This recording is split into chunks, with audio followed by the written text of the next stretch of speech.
Welcome in, everybody. Joe Quills here with you on this Tuesday night with a Tuesday night edition of Philly Guy Speaks. Welcome aboard. Hope everybody's having a good night out there. I'm having a good night now that my night is over from my real job and we are off tomorrow, so that's a good thing. Get to do some things around the homestead and hopefully get some things done. Um, just to let you guys know, if you're watching live or you're going to be watching this after the fact on demand on YouTube. Hopefully, I get it up earlier this tonight or tomorrow morning instead of waiting a couple of days because we do have some updates there. You can see them all on the screen there. John Sterling, I'll talk about real quick. Whitey Herzog, some horse racing, some other things as well that I printed up, and as well if you want to join in into the conversation. Come on over to twitch.tv/JoeQuills. And I was going to hold off on my what I think is my final major announcement, but I will talk about that at the end of the show here. Um, we'll get to that as well towards the end of the show here tonight. And hopefully we'll also raid somebody. If you are a follower on Twitch, the one feature that you do have, and I did get some followers from it last Thursday, I think it was. We rated Action Labs on Thursday night. I think they were doing a baseball show. I hit them near the end of the show, so their Action Lab is now following me. I do want to thank them for following me here, and hopefully I can impress enough that I can get some people in to watch the show. So that's the whole goal here at Twitch. Part of my goal of 2024 is expanding the brand, and hopefully you get to enjoy that here tonight. So we got a busy night here. We got NBA play-in action, which I'm not really paying attention to because the Lakers are beating the hell out of New Orleans, which shocked the hell out of me. I figured the Lakers would want no part of Denver. Apparently, it's going to be Denver and the Lakers in the first round. I was thinking that the Lakers would want to tempt fate, lose to New Orleans, play the winner of tonight's game, second game between Golden State and Sacramento. But they're saying no, we're not going to mess around. Let's just get in, and we'll poke the bear with that. So, because I think Oklahoma City is prime for a first round upset, but they may get a little bit of a break here because they may get Sacramento, they may get New Orleans, they may get a team that they can not be exposed. But we'll talk about that on Thursday night as we start getting the matchup set up here. So I did say here John Sterling, Whitey Herzog. Also, we're going to talk some Bob Baffert news. And I told you the story about the owner of Muth who won the Arkansas Derby. He sued, and I'll give you an update on that because there may be a article that gets posted on Bleacher Brothers tomorrow if it's early enough in the day. So I'll tell you about that and some Kentucky Derby news as well, if we can get it all in there. Because one thing I want to do is I don't want to talk for 4 hours. Because I mean it doesn't matter what it is.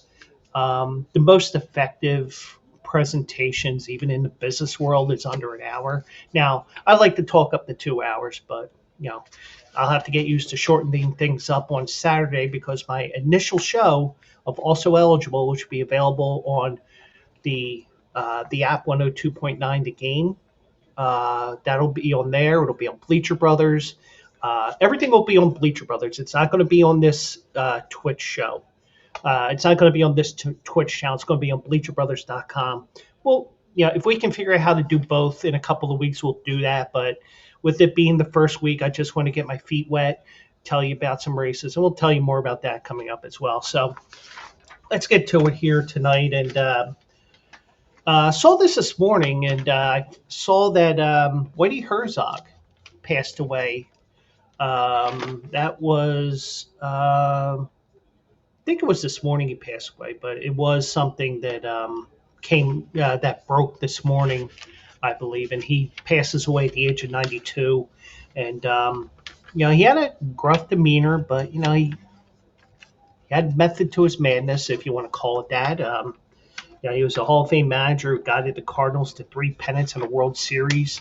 Was also the manager of the Kansas City Royals, and he led the Kansas City Royals to three straight AL West titles in the 70s before ending up in St. Louis. Yeah, I apologize for yawning there.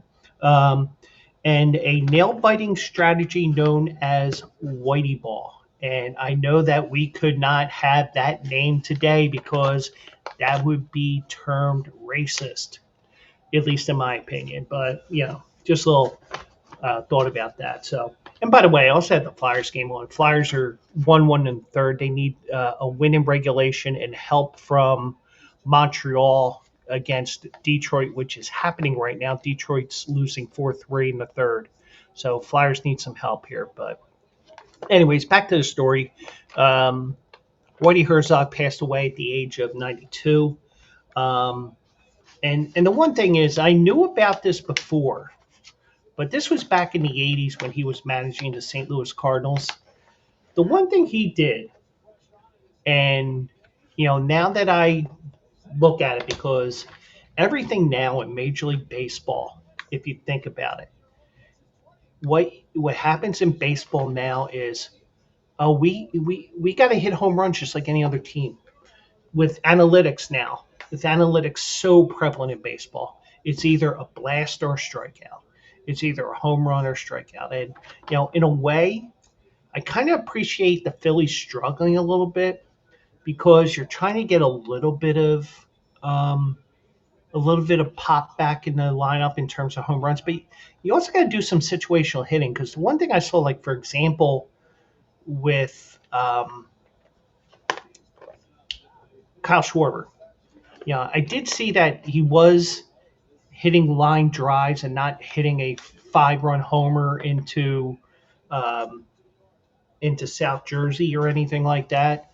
But you know, he did. He may still strike out a lot. But I appreciate that he's actually trying to, or at least looking like he's trying to hit. But enough about that. But going back to my point here, the one thing about Whitey Herzog is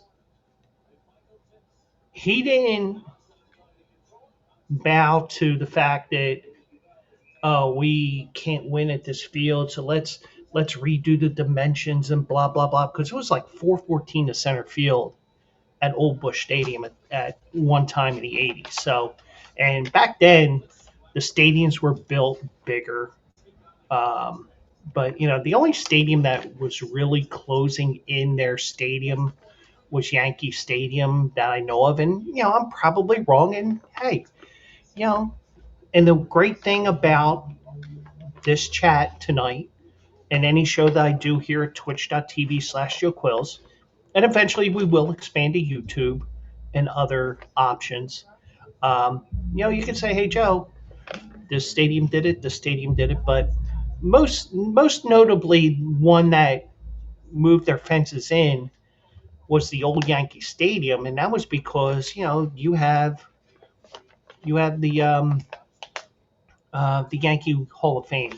The name escapes me what they officially call it, and forgive me, I'm not a Yankees fan, but hey, we're allowed to mess things up here once in a while as well. So, but um, but it kept expanding and expanding, and one way that you can expand it is move the fence in a little bit. So that's what they did little by little. So, but um, but Whitey Herzog had an interesting way, even though he basically, if you wanted to get out of town, you basically got on Whitey Herzog's crap list. And, he made one trade which famously led him to a world title with the St. Louis Cardinals. And there was one where you just said, "What the hell are you doing?"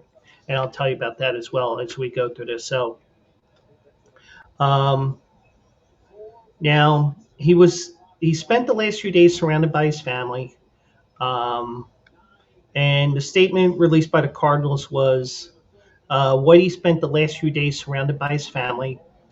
We have also appreciated all the prayers and support from friends who know he was very ill. Although it was hard for us to say goodbye, his peaceful passing was a blessing for him. And he was one of the iconic managers for the Cardinals in my lifetime. And I was born in '73. Started getting into watching baseball in the late '70s. You know, most kids you put on the most kids when you were a kid, you got them a coloring book and crayons or anything like that. Me, you put a baseball game on, and boom, I was quiet for 3 hours, 2.5, 3 hours. Well, 2.5 back then, but you know what I mean. But um, now he joined the Cardinals in 1980 and helped end the team's decade-plus pennant drought by adapting to the artificial surface and distances of Busch Stadium. And you know, And the thing is, it's like, back then with the way that the artificial turf was back then, it wasn't like it is now, which is essentially a shag rug, if you think about it.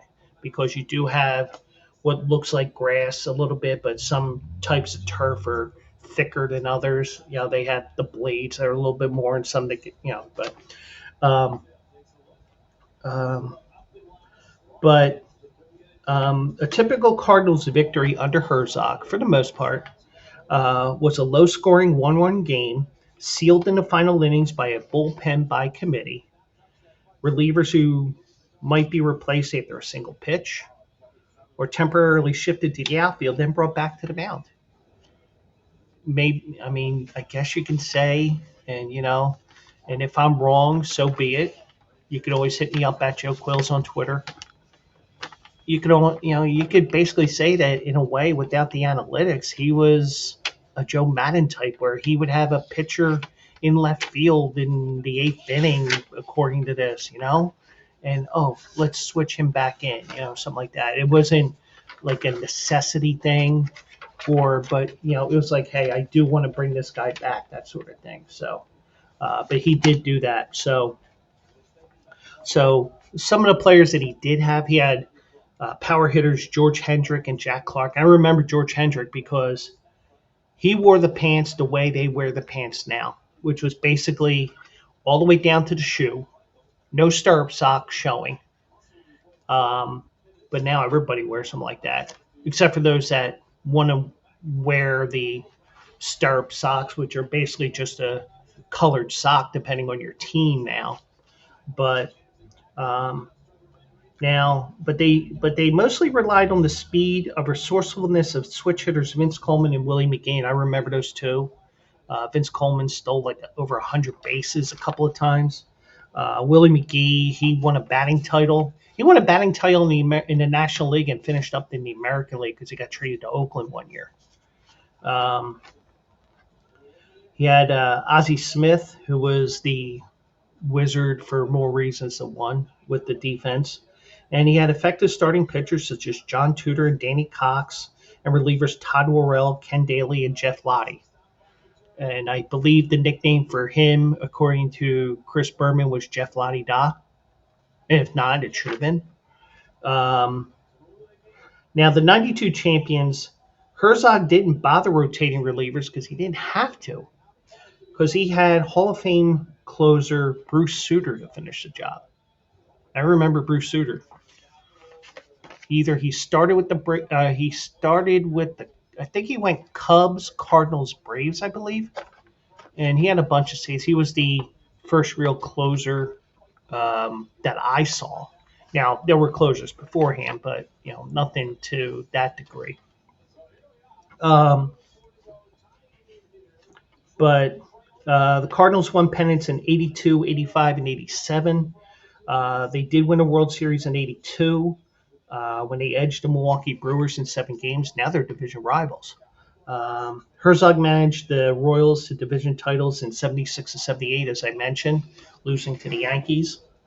Um, um, and of course, everybody said, on behalf of the entire Cardinals organization, I'd like to offer our condolences. Everybody's offering their condolences today, rightfully so. Granted, I didn't know that much about Whitey Herzog other than, he was a crew cut wearing guy in the St. Louis bullpen, which, because he was wearing another team's uniform, I just didn't like him. And that's fine. Things happen. But, um, when you really look back at it, he did have a way of playing the game, and even reading what he did, because it sounded like he was also general manager, which, you don't have in baseball anymore. You have a manager, you have a general manager, and then beyond the general manager, you have a guy who's doing all the trades for the general manager, or so it seems. Um, Whitey and his teams played a big part in changing the direction of the Cardinals franchise in the early 80s. And this is Bill DeWitt Jr., the Cardinals chairman, saying this. Um, it's exciting style of play that would have been known as Whitey ball throughout baseball. Whitey loved the Cardinals, their fans in St. Louis. He will be sorely missed. Um, he compiled a record of 1281 and 1125. Manager year 1985. He was voted into the Hall through the Veterans Committee in 2010. He had a stern yet good-natured style. Before he entered the Hall, the Cardinals retired as 24. I'm thinking of that series with the Dodgers where Jack Clark hit that ninth inning home run on the road to win the pennant. Um, Now, the one thing is, Whitey, from what I see, was not afraid to make a move if he did not like you. If he didn't like you, you pissed him off. And more than just, oh, you bobbled this ball at a key time. I mean, it had to go a couple of steps beyond that, obviously. Um, he actually began as the director of player development for the Mets in 1967. Um, he helped bring along Tom Seaver and Nolan Ryan. Um, he was designated as the successor to Gil Hodges, who suddenly passed away in 1972, but they ended up going to Yogi Berra to um, manage the team. Herzog instead debuted with the Texas Rangers, did not do well. Probably like a Terry Francona, where he didn't do a damn thing with the Phillies, and then he goes to Red Sox and wins a couple World Series. He managed the Angels for a few games in '74 before taking over the Royals. But even though many players spoke warmly of Herzog, Herzog did not hesitate to rid his teams of those he no longer wanted. Dumping such Cardinals as Lonnie Smith, I remember him because he would always be flopping around the field with the Phillies because he'd be running so fast he loses balance or whatever.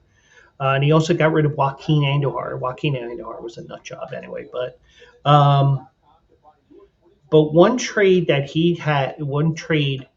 worked out brilliantly. He traded 300 hitting shortstop Gary Templeton, whom Herzog chastised for not hustling. And that's one of the worst things you can do in baseball is not hustle.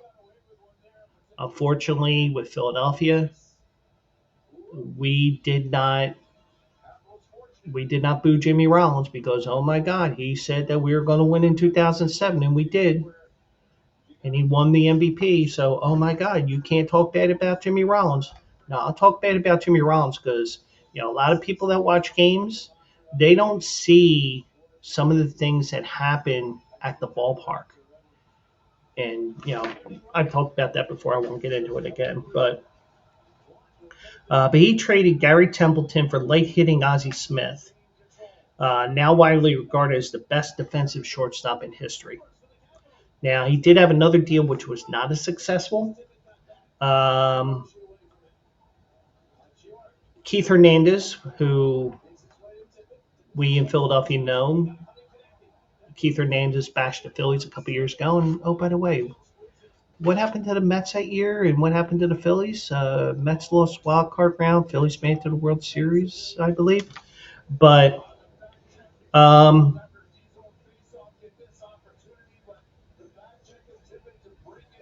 now Herzog and Hernandez were feuding, and Keith Hernandez was traded to the Mets for Neil Allen and Rick Ownby. And if I had my alerts, if I had my sounds on, I would do the who the f is that guy, but I won't. Um, um, Now Hernandez led New York to a World Series in '96 or '86. Hernandez won with St. Louis in '82, was jettisoned in '83, while Allen and Ownby were soon forgotten, except for those like if they were Phillies, Allen and Ownby, they would be what I would term Phillies legends because it's a little joke I do where you know every once in a while you get a certain player playing along and it's like, oh, this person, yeah, he was so horrible, he was a Phillies legend. Hashtag sarcasm. But um, the highlight of his career was obviously '82, but probably his greatest blow was the '85 series where um, Cards are up 3-2. They were up 1-0 in the ninth inning, looking to close out the series, and that infamous Don Denkinger call at first base, where he said that Worrell was off the bag when he wasn't. Now, depending on what side of the state and what color your team is that you root for, it's possible that, hey, you know, if you're a Cardinals fan, you'll say his foot was on the bag. And if you're on the western side of Missouri, you would say no, he was not on the bag. But Worrell couldn't finish the job that night. Cardinals lost Game 6 to the Royals, and the Royals ended up winning 11-0 in the seventh and final game. Um, but um, Now Herzog was elected to the Hall of Fame in 2010 by the Veteran Committee. Ironically enough, with umpire Doug Harvey, and Herzog joked at the time, I don't know why he should get in, meaning Doug Harvey. Doug kicked me out of more games than any other umpire. But, but, um, but yeah, he was 80, he was 92 years old, full life. Unfortunately, passed away. And by the way, the Flyers gave up an empty net goal here because they needed a goal in regulation. They needed to win the game in regulation. They're down 2-1, and it looks like the Flyers will be out of the playoffs here. Um, and you know what? The Flyers were ahead of schedule. It's just that the season came to a thud at the end of the season, and it's just an experience right now for most of the players. So, but we don't talk much hockey, but it's not because I don't like the sport. It's just um, I would rely on friends to help me out with that. So, but anyways, Whitey Herzog unfortunately passed away at the age of 92. Um, and I saw this yesterday, and it broke when I was watching the MLB Network show Off Base. And I probably shouldn't say this because I should be more professional with my show opening up on Saturday, but there is a lot of eye candy on there between Ariel Epstein and Lauren Gardner. But pretend I didn't say that, even though that's uh, going to be in our history here. So, but anyways, John Sterling, the longtime radio voice of the Yankees, has decided to retire effective immediately. The club announced on Monday, and I'm just hoping it isn't anything medically related. Um, and yeah, I did want to play one video, but you know, my Yankees fan that I wanted to play it for, I shared it to them once. I didn't look for it on YouTube, but oh well. But John Sterling is 85 years old, and he joined the Yankees in 1989. And one thing that didn't connect with me until a couple of weeks ago when I was on YouTube, and I just clicked on something, and um, I did look at the um, YouTube, and John Sterling called the 4th of July game for the Braves, I believe it was. The Mets played the Braves. They played an 18-inning game, and I think they had a rain delay involved as well.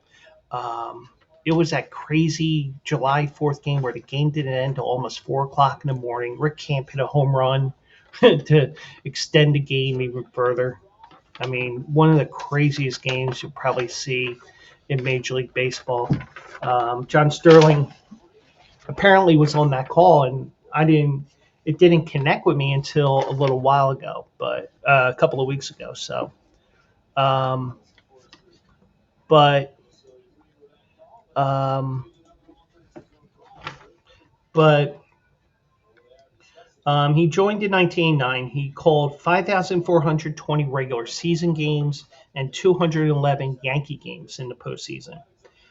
He took on a reduced role in recent seasons and traveled less often because of health concerns. It was his 36th season in the booth and 20th working alongside Susan Waldman.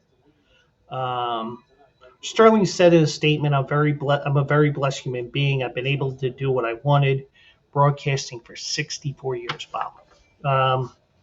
And back in those days, you didn't really need a college degree, I guess. You just had to prove you had the chops to be on the mic and do whatever, I guess.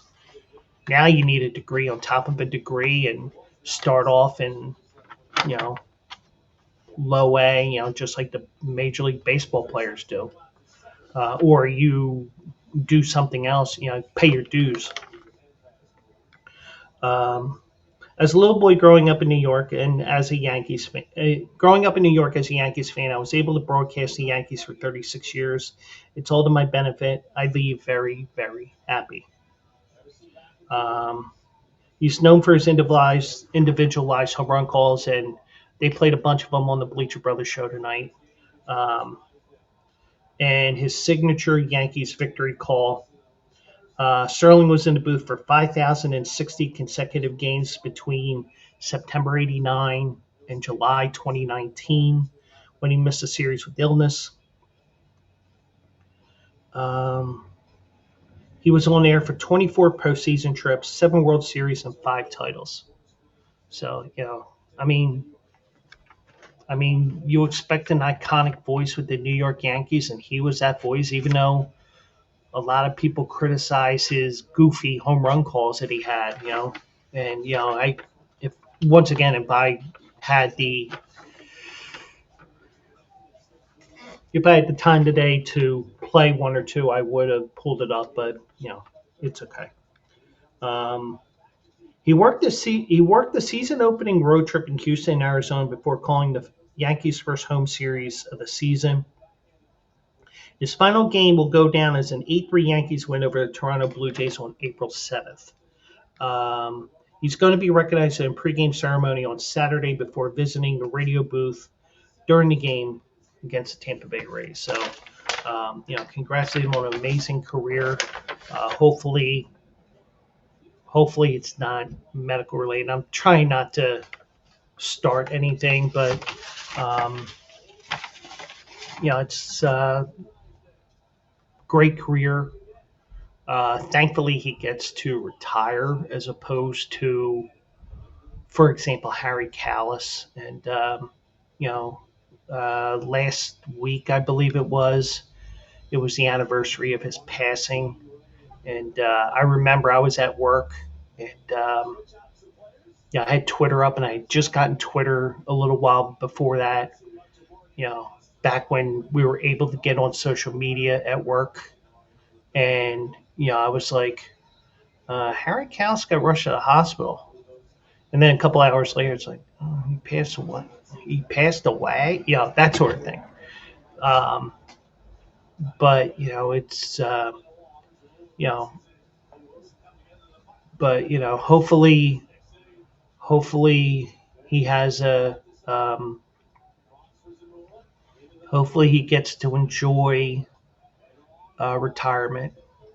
Because I know they're Yankees fans are like Dallas Cowboy fans in a way that they're everywhere. Um, but you know what I mean. I'm not saying in a bad way here as opposed to Cowboys, because Cowboys, the heck with them. But um, an iconic voice steps down, and hopefully he's okay. Um, but that's just me. Um, so on to a little more of a story that I'd like to look into. A little more, not as serious, but in a way it is serious because it's made the news and whatnot, and um, little something worth mentioning. Um, One thing is, especially this time of year, and I know this from playing Little League, even though by the time our season started, a lot of times the Little League seasons that I was in, we usually started end of April, beginning of May. So it was starting to get warmer. Now, Kenley Jansen, now I don't know if this is just a pile on to everything that everybody's complaining about with that the players are complaining about over the last couple of months. And the uniform thing, that's rightfully so, because it's like you don't want to see our junk, you don't want to see our ass crack, you don't want to see this, you don't want to see that. These uniforms are crap. And Nike should have never went off to Fanatics and say, hey, put our logo on this, do everything, make them whatever they did. It's just that they did not do it right. And I joke around that the child labor at Fanatics is worse than the child labor at Nike, apparently. But I shouldn't joke about that, but you get the idea. But Kenley Jansen is upset with the quality of the baseballs. Now, the one thing I will tell you is Kenley Jansen spent most of his career in LA. So he probably doesn't have. By the way, the Flyers have just been eliminated from playoff contention. But anyways, playing in cold weather is horrible, even if you're not a pitcher, and especially now because you can't use any foreign substances or whatever. At least not supposed to. You can. And if you do, it's like, oh, go wash your hands. And when you wash your hands, it just compounds the issue. I think they did that on purpose. But Kenley Jansen was upset with the quality of the baseballs.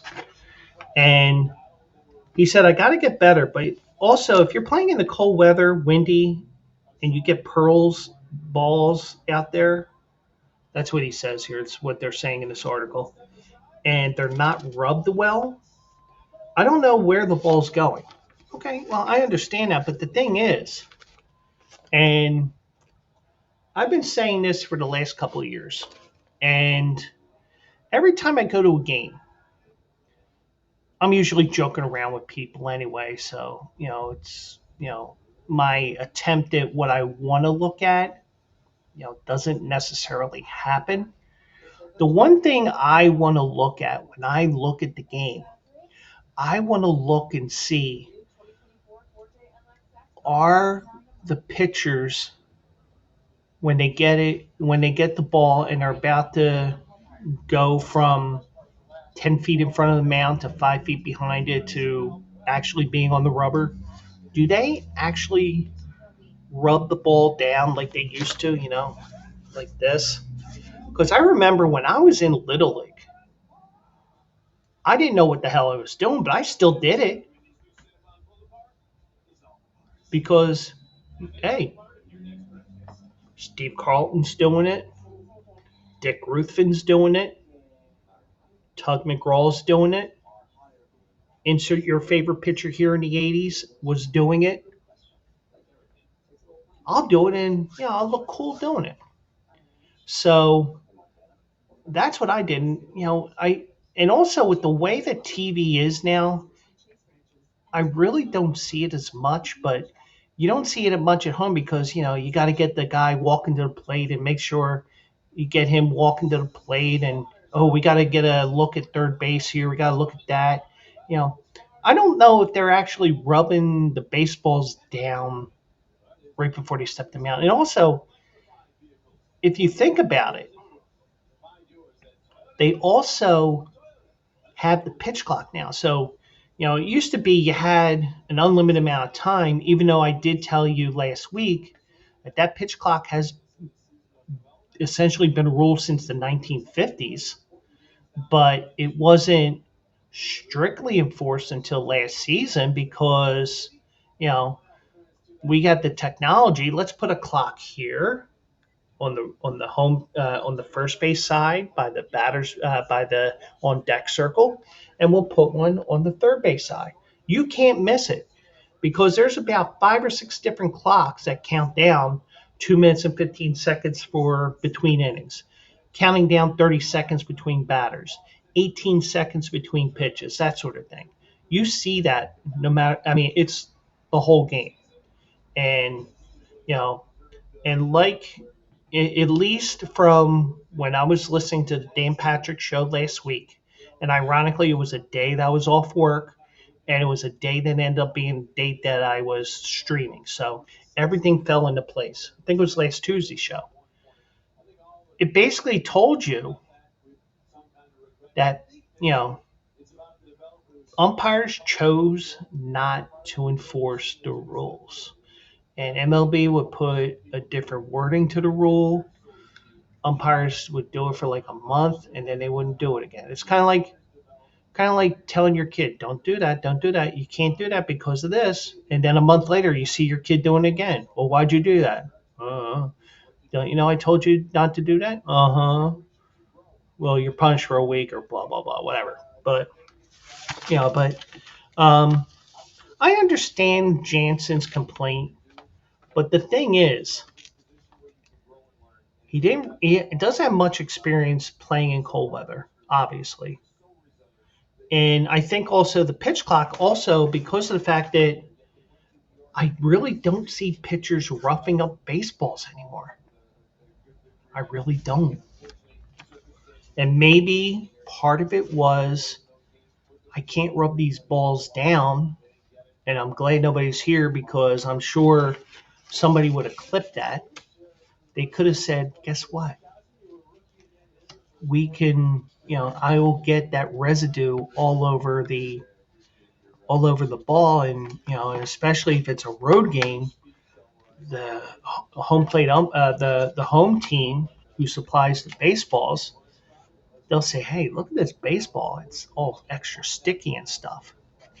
You know, but that's just me. And I also think as well, if you really think about it, if you watch a baseball game from the '80s, you throw a ball in the dirt. Well, first of all, you get a cloud of dirt. Now you don't. It's just the way that the dirt is packed down now. But also, it you drop the ball. Okay, ball's out of play. Balls are out of play so quickly in Major League Baseball now that I don't know how the third world countries make the baseballs for Major League Baseball anymore because they use so many baseballs. But um, um, but Jansen entered the game with a 2-run lead. He hit Logan Hoppy leading off. He gave up a single.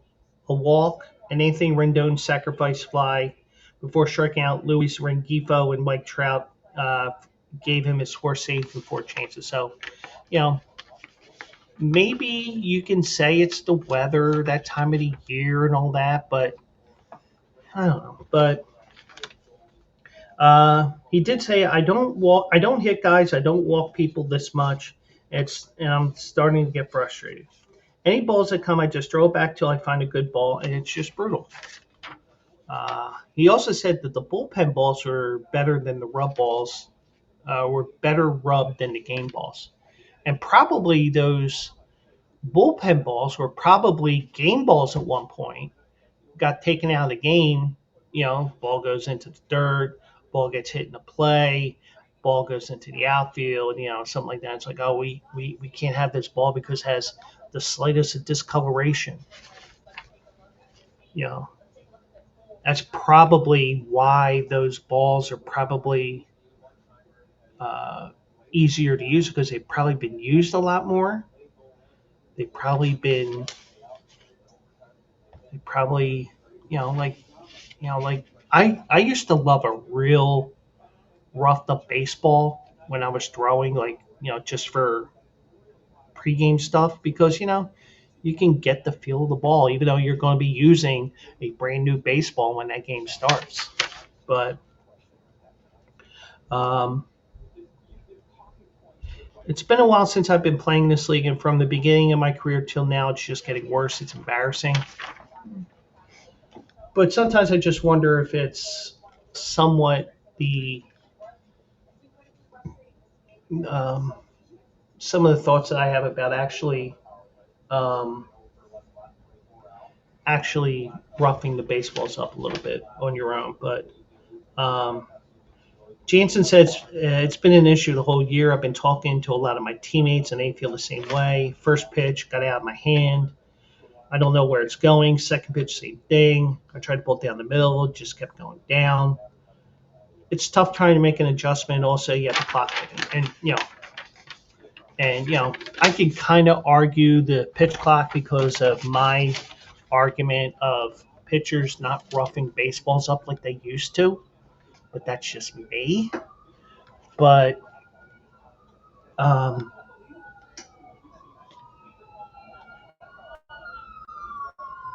but yeah, it is tough, and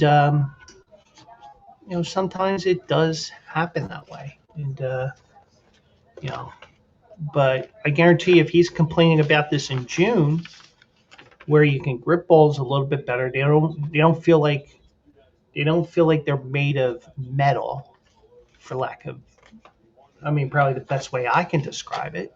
You don't feel you don't feel anything with the baseball. You don't feel the stitches. You don't feel anything. You don't feel the seams, I should say. But I just wonder if this was June or July, is there a real problem with the baseballs on top of the uniforms, the this, the that, the everything, and it's just like a perfect storm this year, and um, a perfect crap storm, so to speak. So, um, but we'll see everything that goes on with that. So, um, now they were talking about it being cold, and we know that football is a cold weather sport, especially if you are a franchise that is in a cold weather city like my Philadelphia Eagles. And I am happy to say that yesterday the Eagles and DeVonta Smith have signed a 3-year extension that will go through the 2028 season. Terms were not disclosed. However, Adam Schefter found out that the contract is 3 years, $75 million, with $51 million guaranteed. They also exercised his 5th-year option, which will pay Smith $16 million in the 2025 campaign. So remember that rookie contract is 5 years. He has 3 additional years after that. So he's got 8 years with the Eagles and hopefully a couple of Super Bowls. Guy can dream.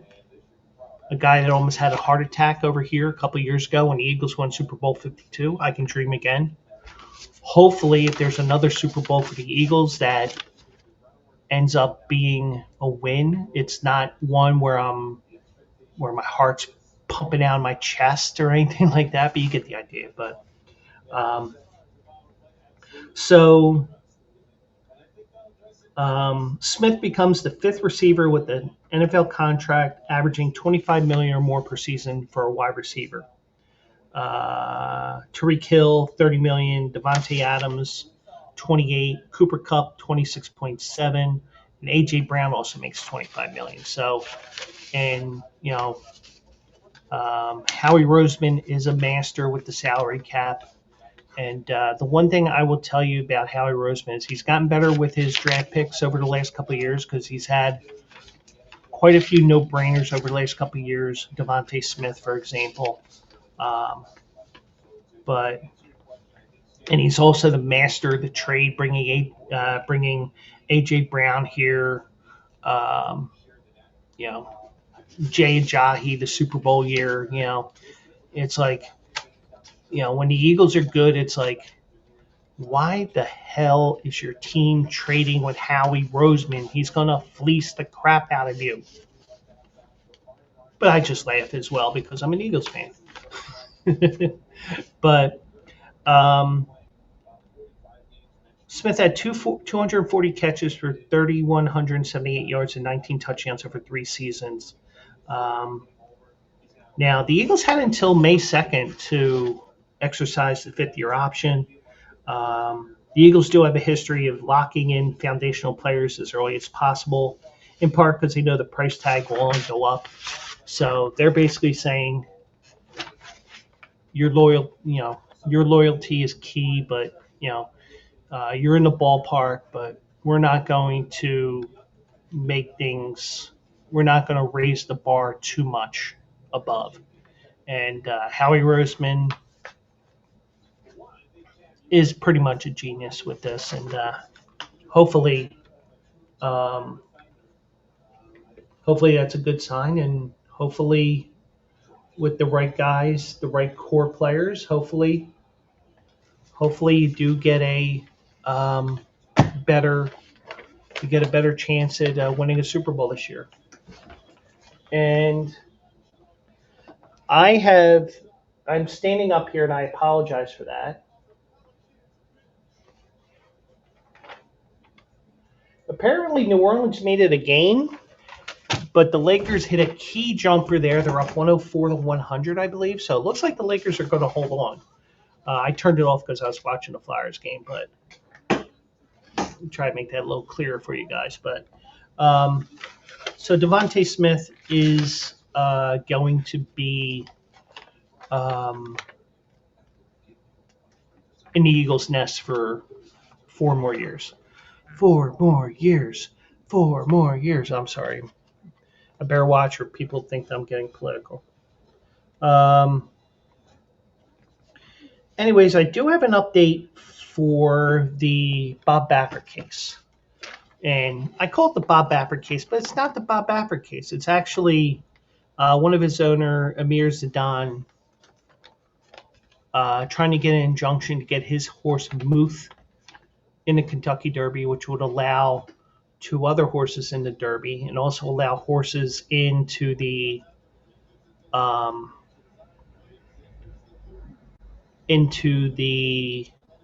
Oaks probably as well. I haven't looked at the Oaks. And the one thing is, if you go to Bleacher Brothers over the next couple of weeks, not only will you get the Quills Picks winners, where tomorrow's race will be a mental basket case for me because it's maidens on the turf, and a lot of them are first-time starters. So thankfully, the free programs or the DRF formulator program, so you can actually play around with different things with there. So maybe one day I will show you behind the scenes of me looking up a particular race. Probably should do that for tomorrow, but whatever. We'll look at it probably do it one day when I'm off, and hopefully it'll be a race where it'll be a race that they have where I can actually do something like that. I can say, well, this horse is this. I'm like, you know, I'm not really a workout guy for the most part. I will tell you, oh, this guy, he's had a couple of bullets, which means that he ran the fastest at a particular distance on a particular day during workouts. But you know, but I'm looking more at the races itself, and I'll throw in some numbers now and then, but that sort of thing. But going back to the story, a Kentucky Circuit judge said Monday he's going to issue a ruling by the end of the week on whether to grant a temporary injunction that would allow the horses trained by Bob Baffert and owned by Amir Zedan to start in this year's Kentucky Derby. Judge Mitchell Perry, he's a Jefferson County Circuit Court judge. He said at a 75-minute hearing on Monday that he wanted to issue a ruling quickly on the request for a temporary injunction due to the impact the ruling might have on the Derby this year and the entrance in the race. And that's because the race is May 4th. And May the 4th be with you, and the Catholic Church will say back, and also with you. At least they used to, but they changed everything up, and I became more entrenched in being a non-practicing Catholic, but whatever. He filed a lawsuit, Zedan that is, seeking a temporary injunction on April 3rd. And just days after Muth won the Arkansas Derby. Now, the top 5 finishers in each race from September to April, you get points. And, they go up as the road continues, except for the Breeders' Cup juvenile races, because they're giving extra points in that 10-point period because it is a championship race for 2-year-olds. And it's a way of saying, all right, well, fierceness, if you don't get another point, that 30 points should get you in. Now, granted, if he didn't do diddly poo, to quote Jim Mora, if he didn't do diddly poo after he came back to the races, he would not have gotten in because he would only had 30 points and he needed 40 right now. You would be on the outside looking in. Now, it is important to note that Baffert is not part of this lawsuit, but he will be affected by this. Now, as we all know, at least most of us that follow horse racing know, horses trained by Baffert are unable to earn qualifying points to the Derby under a ban Churchill imposed on the trainer after the 2021 Derby. Then it was extended another year this past July.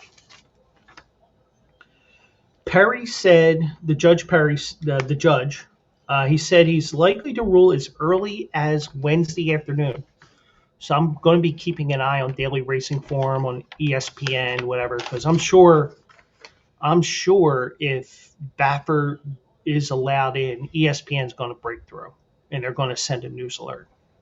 They send news alerts for stupid stuff. I imagine this is going to be definitely something that they will have on there.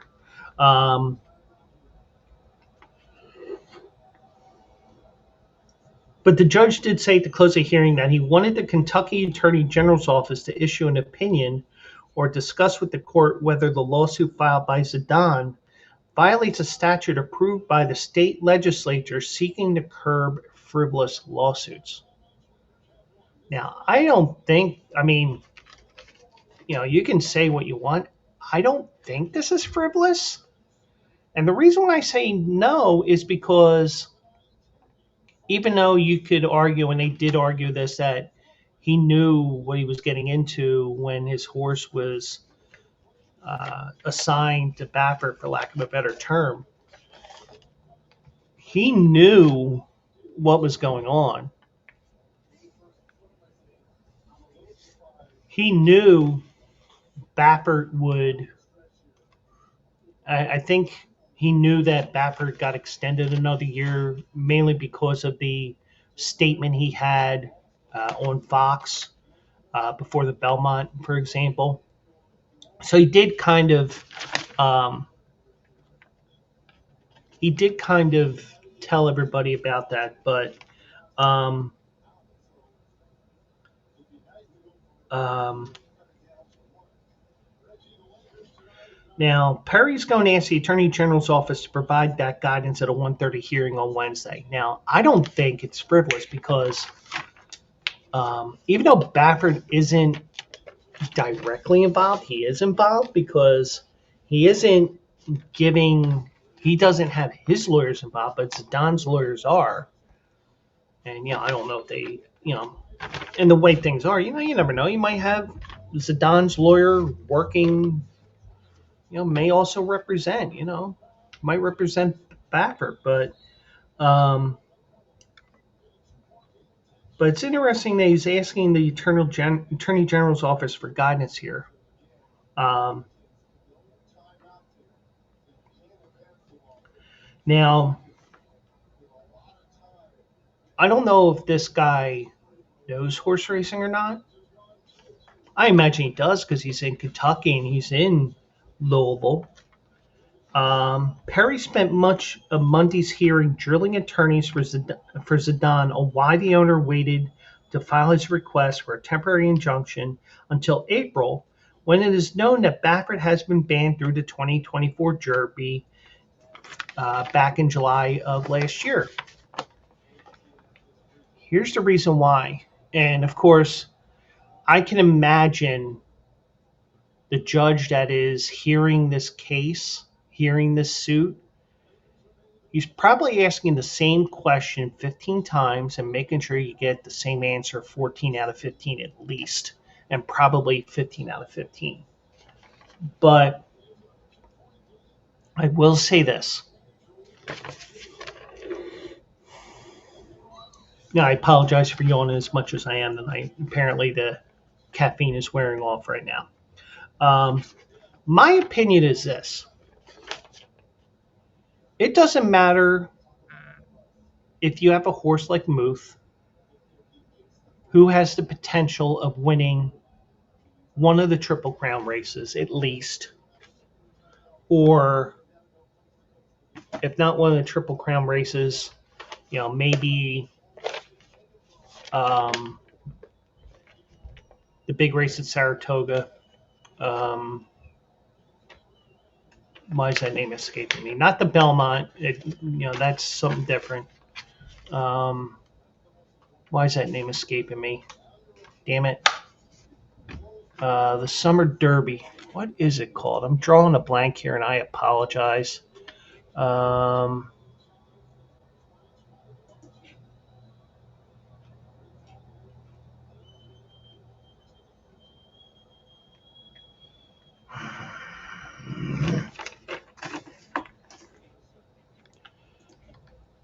Saratoga Summer Derby. The Travers. And if I had my soundboard up, I would give myself one of those because I deserve it. So just pretend. Or actually, what I can do is I can do this instead. This is through the EV Mux program, and hopefully you guys will hear it while I'm talking. Here you go.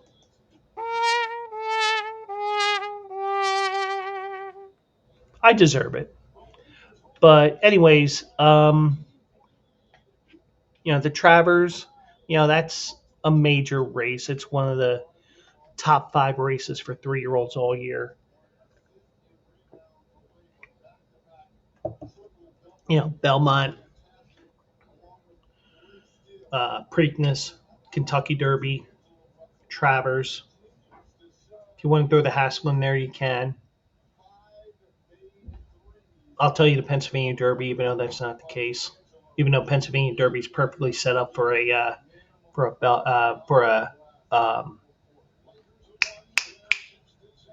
Breeders' Cup Classic or Breeders' Cup Mile, if you think that 9 furlongs is your horse's limit, or you're afraid of a horse, you can say, "Oh no, we're not going to go for the Derby.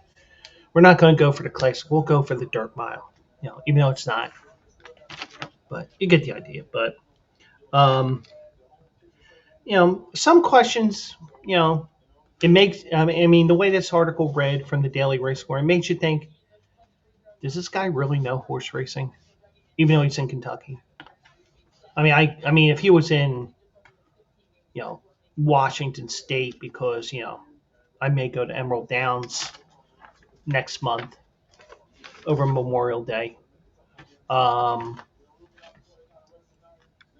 you could see different things there. You may get into that case where a judge doesn't know squat about horse racing. I imagine this guy does. I imagine he's actually stepped foot at Churchill Downs, at Keeneland, at wherever. Um, and a judge is basically a lawyer with a robe. He's making the decisions on the case based on the law. And he's rightfully so. He's poking and prodding so he can make an informed decision based upon the arguments of both sides, as well as what the law says and what the attorney general is going to tell him tomorrow.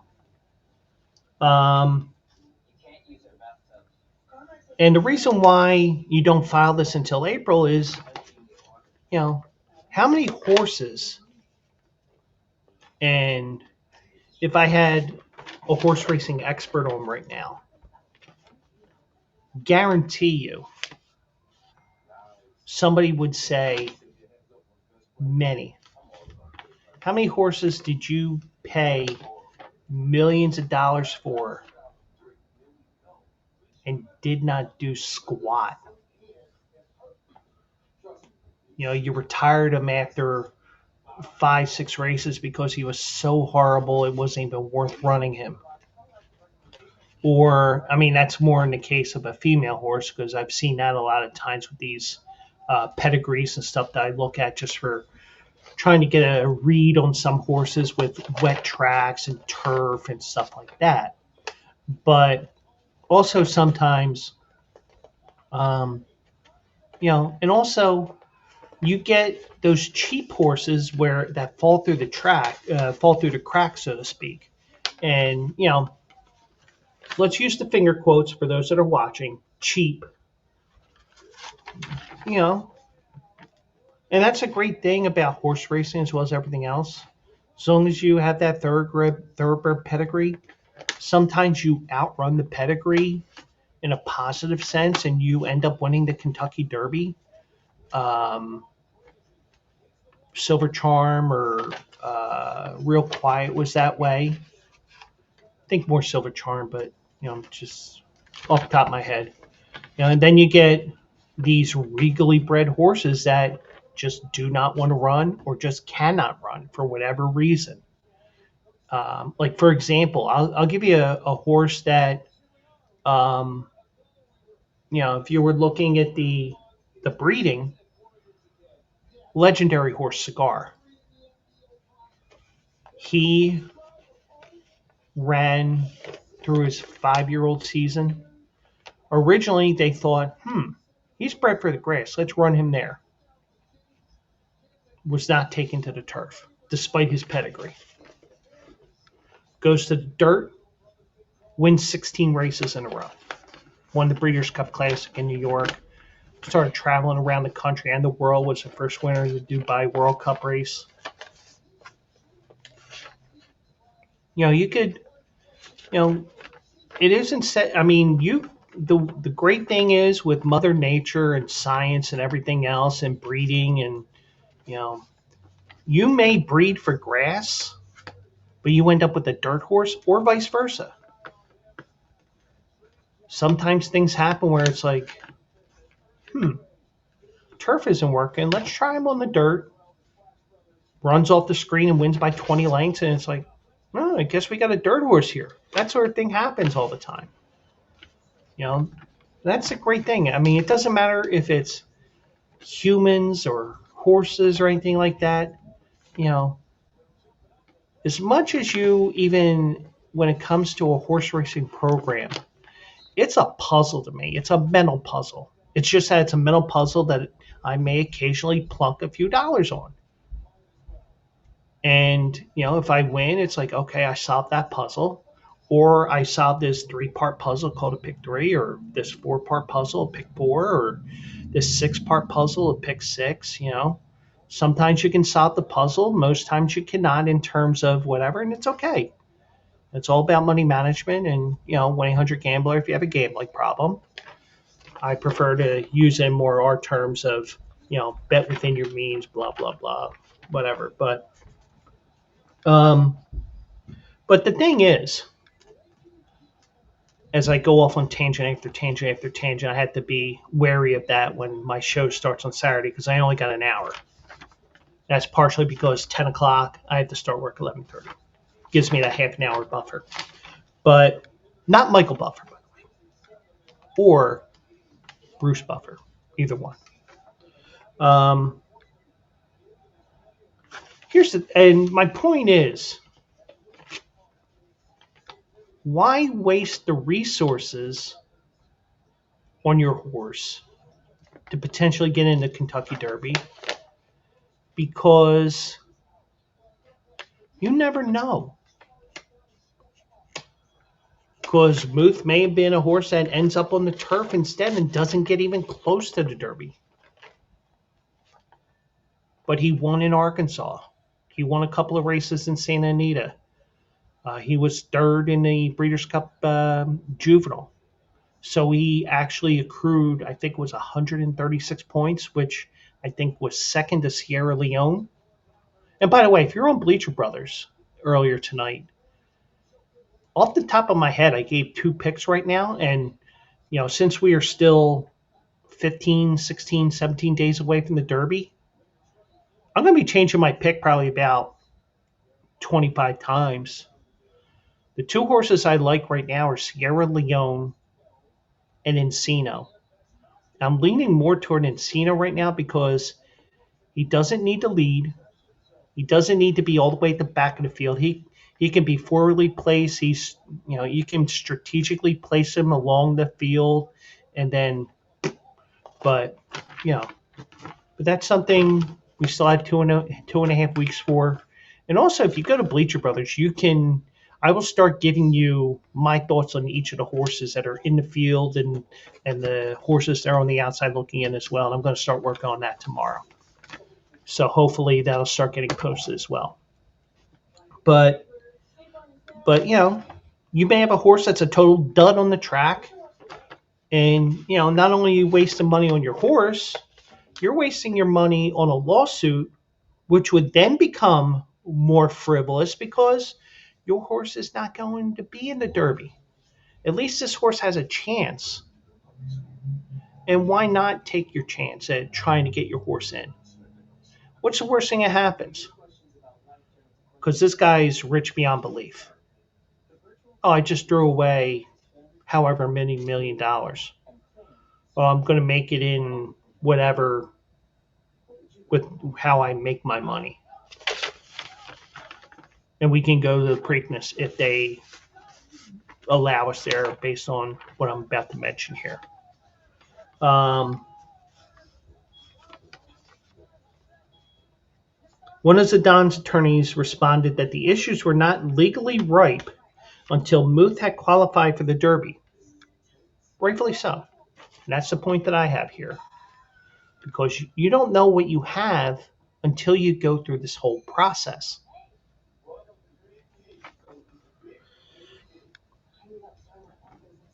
Now, he said that until that had happened, the issues were a lot of hypotheticals on top of hypotheticals. And that's rightfully so, because, you could end up, your horse could break a leg. And, I don't wish that on any horse, not even a Baffert horse. Your horse could break a leg 3 steps out of the gate in a January stakes race that leads to the Kentucky Derby. Or you can be a horse like No More Time who was in the top 20 but had to be pulled from Kentucky Derby consideration because he was injured in training. Horses get injured all the time in the thoroughbred world. And I'm sure horses get hurt all the time in the real world as well, you know. But with the different factors that are involved with thoroughbred racing that led to the horses being so fragile, and you know what they are, especially if you are a horse racing aficionado. Yeah, I just like being the horse racing fan. That's why I like my show also eligible as the name, because it gives you an idea of I'm on the outside looking in. Kind of like how the 15 horse needs a couple of scratches to get into the race. That's what I like about the name. But Perry also asked the Don Siegel team why he did not transfer his horses to other trainers during the ban, and that's a legit question in favor of CDI, Churchill Downs Incorporated. Well, why aren't you doing that when you know what the rules are? Because you're staying loyal to your owner, and also it's hard for the horse. And by the way, we shouldn't have to do that. But it's you're used to seeing a certain face, even though you're a horse. When it doesn't matter what it is. Your dog, your cat, whatever. When they don't have the same routine every day, yeah, they're going to be angry. They're not going to be their typical self. And sometimes that whole backward thing, the suspension was a legitimate thing because it wasn't just about Medina Spirit. It was about Medina Spirit in the race, as well as 4 or 5 other cases in Kentucky Derby prep race cards throughout the country where his horses came up positive. You can argue if you're pro Baffert, and I'm sure there aren't many people aside from the horses that the owners that trust their horses with Baffert or family members or whatever. They'll say, "Oh, Baffert this, Baffert that." Hey, so be it. But things happen. You could have. I can see every once in a while a trainer, even if it's a Joe Schmo, having a horse that tests positive. It happens. You're going to have a cross contamination every once in a while, I would think. But when it happens 3, 4, 5, 6, 7 times, it's not a cross contamination issue. It's fool me once, shame on me. Fool me twice, shame on. Fool me once, shame on you. Fool me twice, whatever that saying is. But now a Churchill attorney, Thomas Dupree, pointed out to the judge that Zedan was well aware that the horses would not earn qualifying points when he decided to place the horses in the care of Baffert, which is a fair point. Now, he says that Dupree says he knows back in July of last year that if he kept Baffert as his trainer, then his horses would not be eligible. Each time he decided to stick with Mr. Baffert, knowing the consequences of his decision, and he now regrets that decision. Regret? Maybe.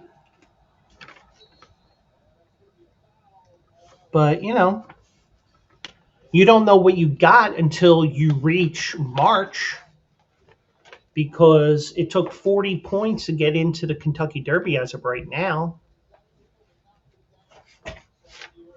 It may drop a couple of points as we get closer. But I would say that, in a couple of different articles that were on the Daily Racing Forum, it gave the equivalent of, God willing, if God so does so, stuff like that, a wish and a prayer, something like that, whatever. There's always a chance. Now, the fact that, Churchill Downs did say They know about it the moment that they nominate and the moment that he assigns Baffert as his trainer for Muth, for example. He knows what the rules are. So, you got two compelling arguments here. And I do not think this is frivolous because if you think about it, if you're going to win, if you're going to get 20 points or 10 points or whatever he had before that January race, and you let out a major thud in January, finishing last as a heavy favorite, then you go to March, you lay another thud, then, why waste resources going to courts because this is going on? Now, this probably could have been sped up another month and started in March because I believe Muth was scheduled for one of the Santa Anita races in March, and Muth was scratched because they didn't like the track or something like that because it was raining or something leading up to that day, I think. I forget what it was. But whatever it was, I just said, what, I'm not even going to handicap this race or whatever. But now, Dupree also submitted a Triple Crown nomination form to the court that was signed by Baffert for several horses owned by Zedan. The nomination form states in its conditions that the 3 host tracks of the Triple Crown can deny entry to any trainer's horses for any reason prior to any of the 3 races. The form also states that the signee agrees to the rules of the association. So that may be damning evidence for Zedan and for Baffert, even though Baffert isn't technically a plaintiff in this case.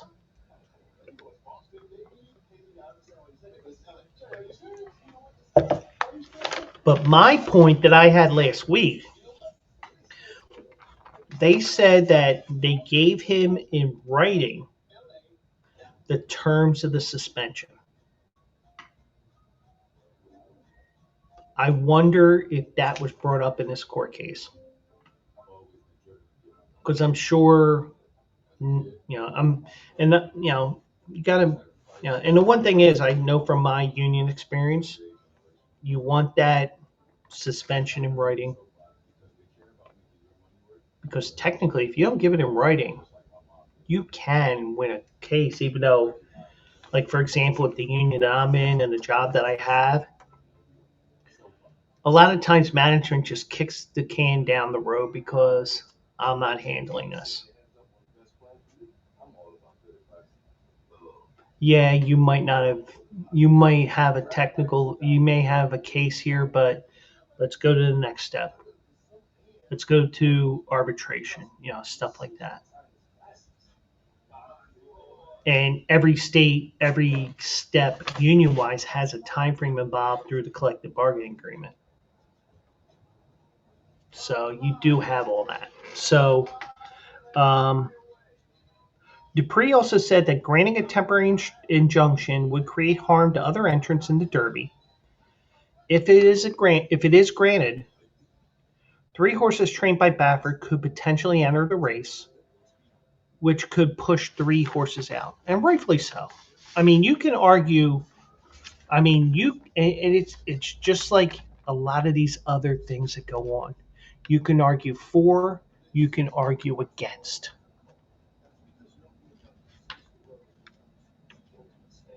And if you're for Baffert running his horses in the Derby, then I won't argue against you. And if you say, well, the rules are the rules, they know everything that's going on here, blah blah blah. This is just a shot in the dark. I won't disagree with you either. I just think this is a very compelling case, and And Dupree also says the other owners played by the rules. They competed under these rules. They should not have to make way for Baffert's horses, and rightfully so. And in my opinion, if Baffert is allowed to run his horses in the Derby, specifically Muth, and maybe a couple others, you know, as much as I won't like it, because personally I think it's, in a way, it's double jeopardy because you're punishing him a couple different times for the same thing, even though it is a private entity and not a collective bargaining thing or a lawsuit or or a criminal case, that sort of thing. But you get the idea.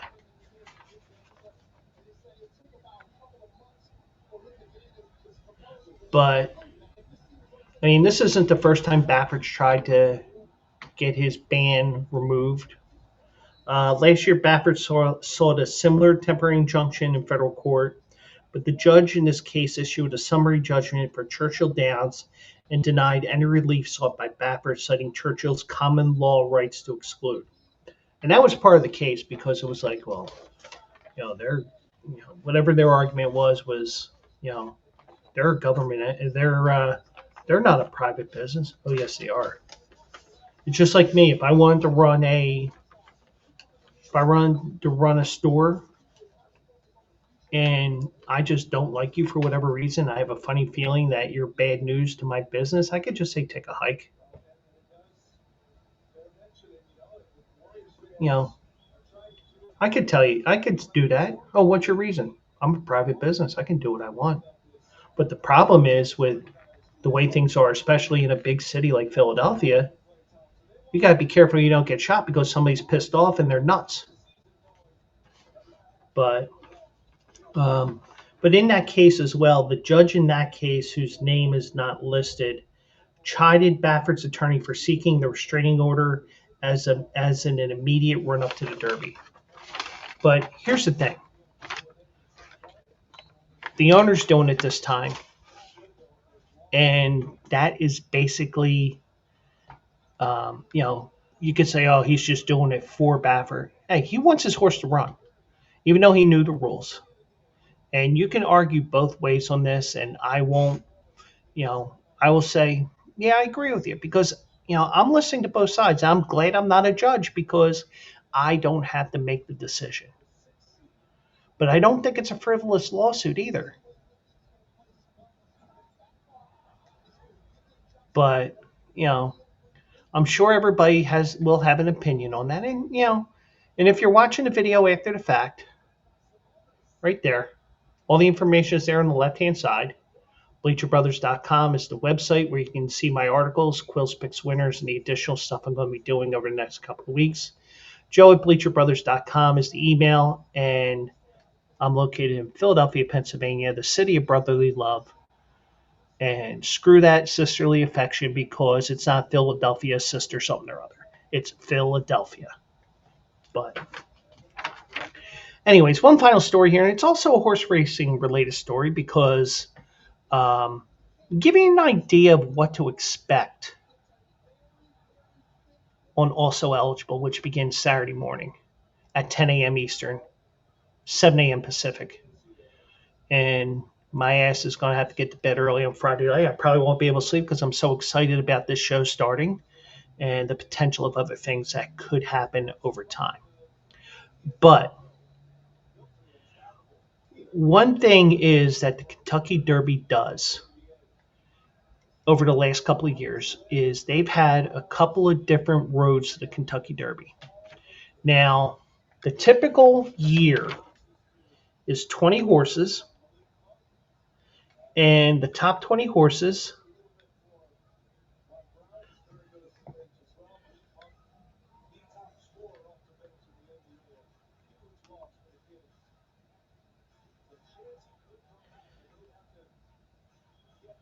and we'll go from there. And I'm going to try to make this quick here, and I'm probably let me finish up here with this. They have a European road, which is basically your UK, Ireland. I think they throw in a couple of races from France, I believe. I did a spreadsheet on it, but it doesn't. There hasn't been a European horse because they run on grass 95% of the time. and the other races are on synthetic and not actual dirt. Whereas in Japan, they do run on dirt for these 3-year-old races. Well, the winner of the Japanese road is T.O. Password. He won 40 points from the last race. Canadian jockey Kazuchi Kimura. Thankfully, I'm not a horse racing, um, guy, track announcer. He's picked up his second Derby mount in as many years. He's going to ride T.O. Password. He was offered the mount by T.O. trainers Password Daisuke Takeyanagi. He's one of the finalists named for 2023 Outstanding Jockey in Canada. He races mostly Woodbine. He does winter at St. Anita. That's how he got the thing, got the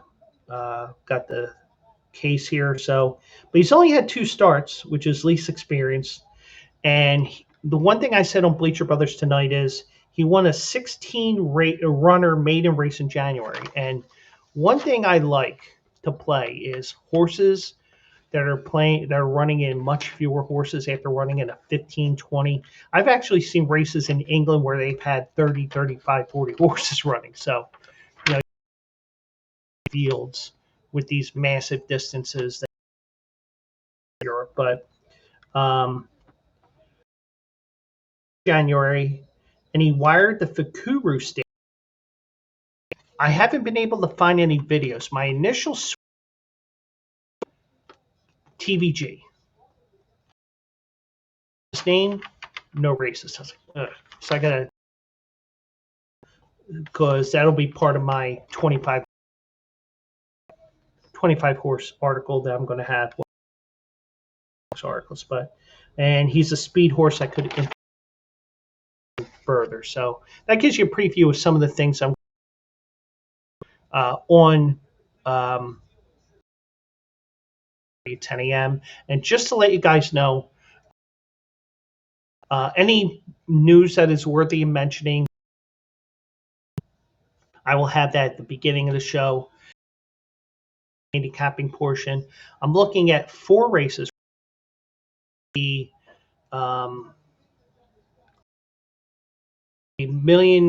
there's a race on Saturday which is $1,250,000, and that race